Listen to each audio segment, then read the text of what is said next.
Sticking with that though, let's relate it to issues of health, where now issues of doctors threatening that they're going to be resigning en bloc has come up for discussion. One of the newspaper headlines said that doctors have threatened to resign, and they are saying it is because government is not paying attention to a number of their concerns that they've raised severally.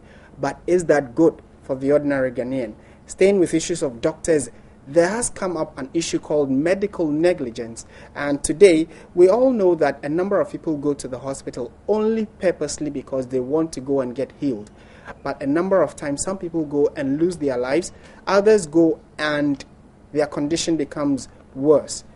Who is to blame, especially when the doctor or the medical attendant is to blame for this particular discussion or this particular issue? And what are the reliefs for persons like that? We've put together a story for you. Watch this.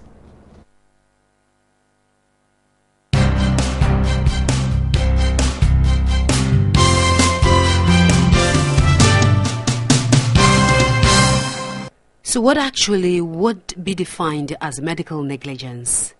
Medical negligence, which is often used interchangeably with medical malpractice, is it is the main theory of liability with regard to medical malpractice. In fact, medical malpractice is an age-long thing, and it's simply medical errors that physicians or health practitioners commit, which lead to or which result in a bad outcome. And when they are proven to be as a cause of the negligence or substandard care, if he fails to act as a reasonable health practitioner would have done under similar circumstances. In other words, all health professionals are supposed to exercise that level of skill, diligence, and judgment that a reasonable physician would have done under similar or the same circumstances. Medical malpractice is generally an issue which may be emerging in Ghana, but it's not as we see elsewhere in the developed countries.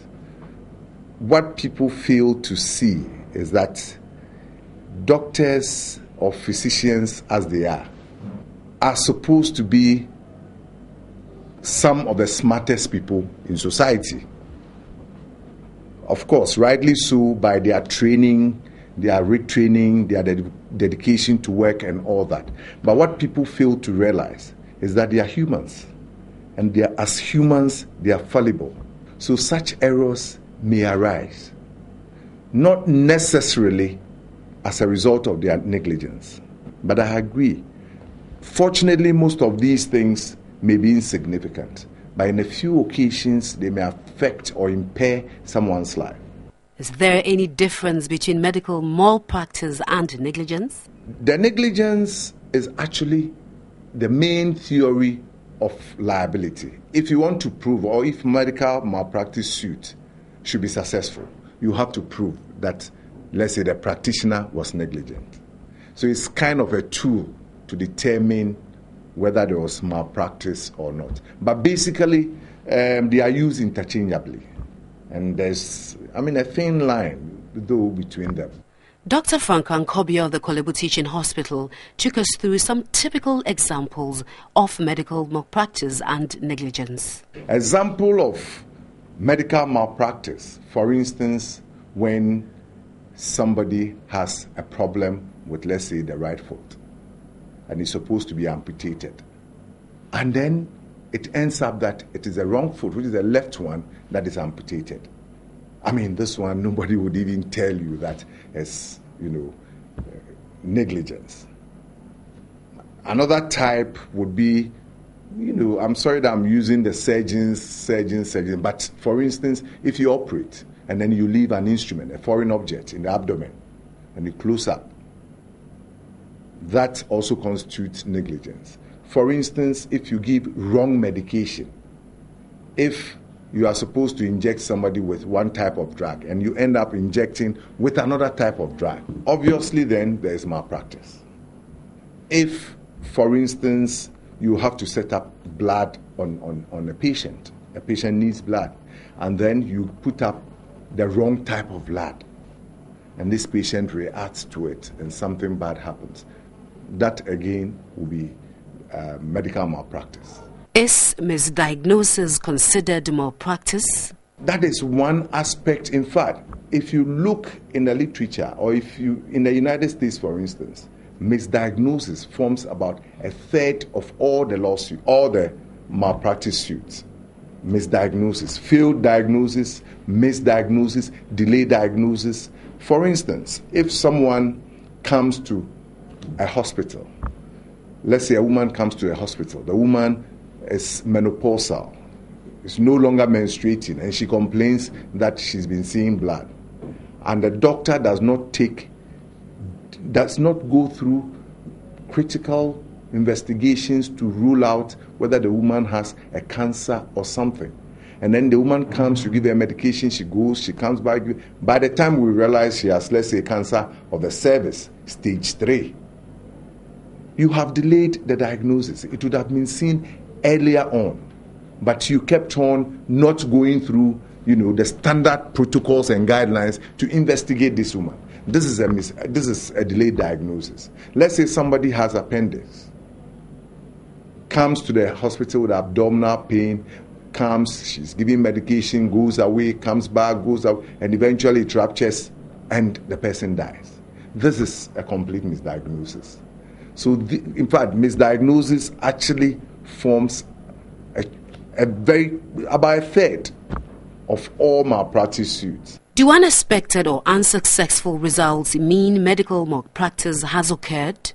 So long as the care given by the practitioner falls within the standard care, if any unexpected outcomes come, or if any failures come, then the practitioner is covered. Of course, the patient or the client may decide that to her or to him it is malpractice and may want to sue. But then when it comes to the courts, the patient will have to prove that. And I think the practitioner will have enough defenses to support, the kind of treatment the practitioner gave. If the practitioner actually followed the standard guidelines, protocols, and gave standard care, then you can't say that there was malpractice. It is only when it is established that the care that the practitioner gave was substandard. That is when you can be talking about medical malpractice. But once it is standard care, any unexpected outcomes or any failures of treatment would not amount to malpractice. Often people tend to talk so much about malpractice, and you hear on radio, on TV, people not even having full information, jumping into conclusions that there were malpractices. In fact, these things also affect the morale of doctors. I think doctors would not deliberately be wanting to cause harm to their patients. Often something may happen, an unexpected outcome or a failure of treatment may occur, which do not border on the negligence of the physician. In that case, you cannot talk about malpractice. So really, Doc, we want to find out, who do you sue? Is it the medical center or the individual doctor or nurse? Generally, it is not because there's a bad outcome, then it means there's malpractice. Generally, no. Some outcomes may be bad, but the doctor may have done what standard practice demands of him. In that case, nobody can talk about malpractice. And you see, when it goes to court, most often it is up to the patient to prove. The patient bears the burden of proof that the doctor had been negligent. That is what happens. It is up to the patient to prove. And when it gets to court, there are 4 things that the courts will look at.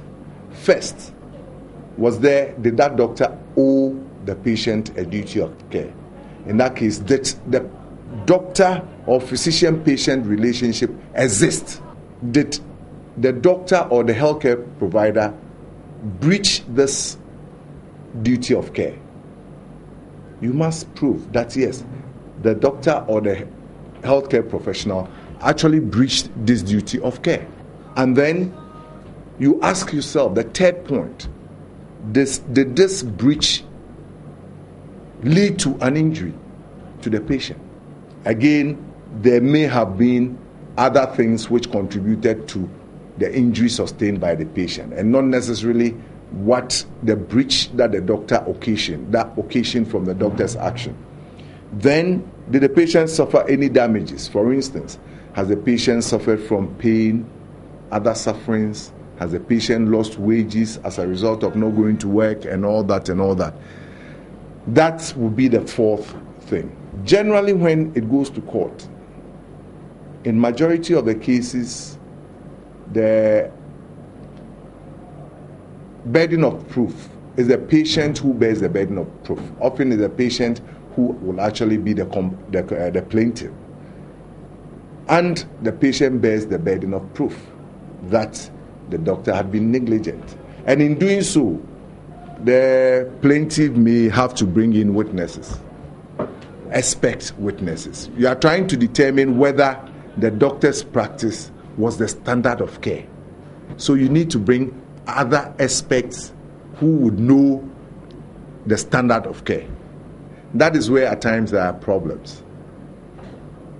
People think that doctors connive not to talk about their own or protect their own.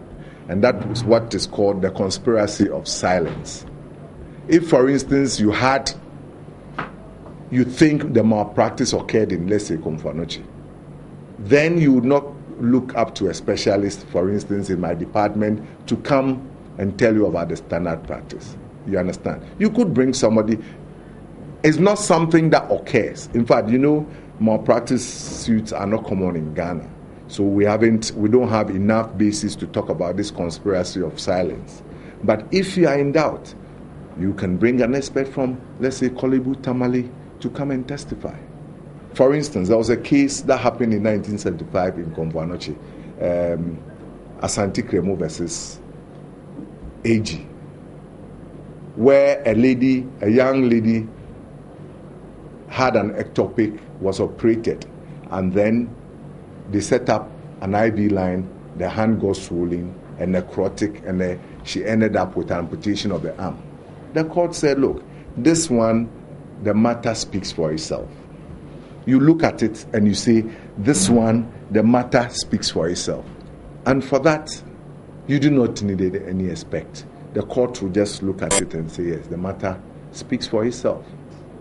When there are cases of medical malpractice, normally the person through whose negligence the injury occurred must be sued.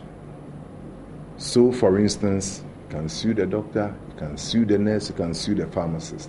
But then, we all know, if you sue the doctor, the pharmacist, the nurse, and all that, how much money or how much are you going to? So there is what we call a vicarious liability. The institution or the supervisory party. For instance, if I work in Komfanochi and the injury was occasioned by my negligence, then you sue me, all right, but then you add Komfanochi, because Komfanochi has the bigger pocket if it comes to paying.